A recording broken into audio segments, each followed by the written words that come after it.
तो आइए अब हम देखते हैं पैरामैग्नेटिक मटेरियल्स कौन से मटेरियल्स होते हैं। तो paramagnetic materials naturally have net dipole moment is zero. Paramagnetic जो मटेरियल्स होते हैं उनमें नेट डाइपोल मोमेंट जीरो होता है। But when they are placed in external magnetic field, पर जब उन्हें एक्सटर्नल मैग्नेटिक फील्ड के अंदर डाल दिया जाता है, then their dipoles are aligned in the direction of applied magnetic field. तब जो उनके डाइपोल्स हैं वो मैग्नेटिक फील्ड के डायरेक्शन में ही अलाइन हो जाते हैं।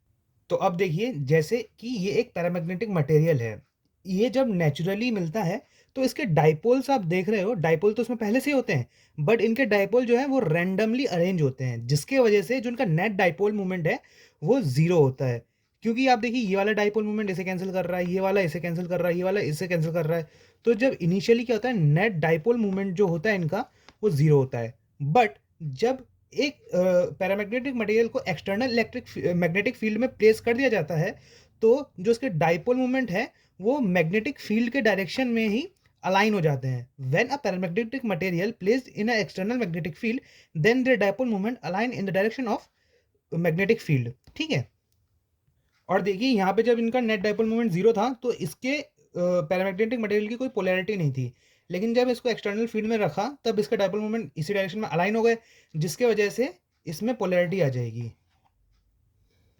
अब देखिए, the property by which when a magnetic material is placed in external magnetic field, then their dipole align in the direction of applied magnetic field is called paramagnetism.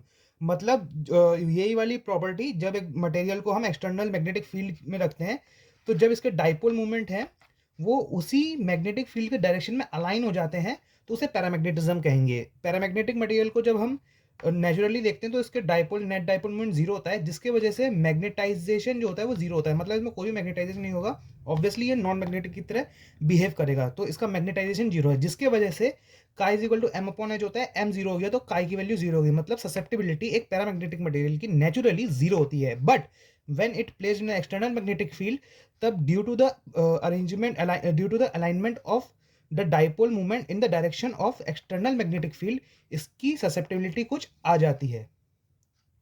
Now the susceptibility chi of a paramagnetic material is positive।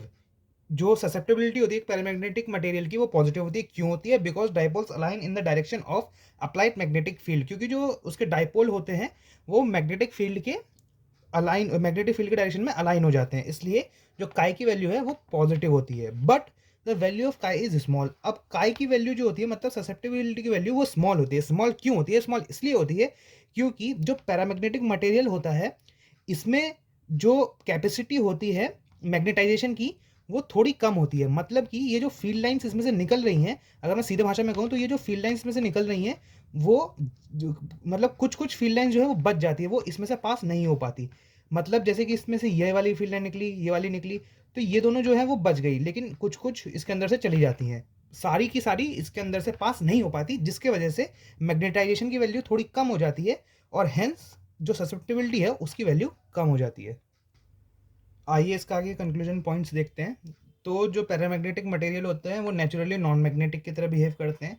ये weakly magnetise होते हैं external magnetic field से, behave as weak magnet की तरह behave करते हैं।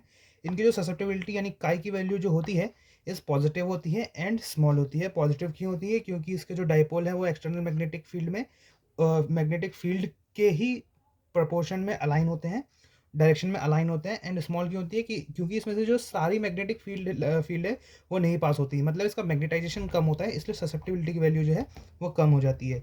अब एक पॉइंट है, large magnetic field intensity required to align each dipole. अब क्या होता है, जो पैरामैग्नेटिक मटेरियल होते हैं उनमें एब्सेंस होता है नेबरिंग इंट्रैक्शन का। ये नेबरिंग इंट्रैक्शन हम आगे पढ़ेंगे, तो बस आप ये याद रखिए कि जो पैरामैग्नेटिक मटेरियल होता है उसमें नेबरिंग इंट्रैक्शन का एब्सेंस होता है, मतलब उसमें नेबरिंग इंट्रैक्शन नहीं होता, जिसके वजह से लार्ज मैग्नेटिक फील्ड इंटेंसिटी की ज़रूरत पड़ती है हमें उसके हर एक डाइपोल को अलाइन करने के लिए। तो एल्यूमिनियम, लिथियम, सोडियम इसके कुछ एग्जांपल्स हैं। Thank you.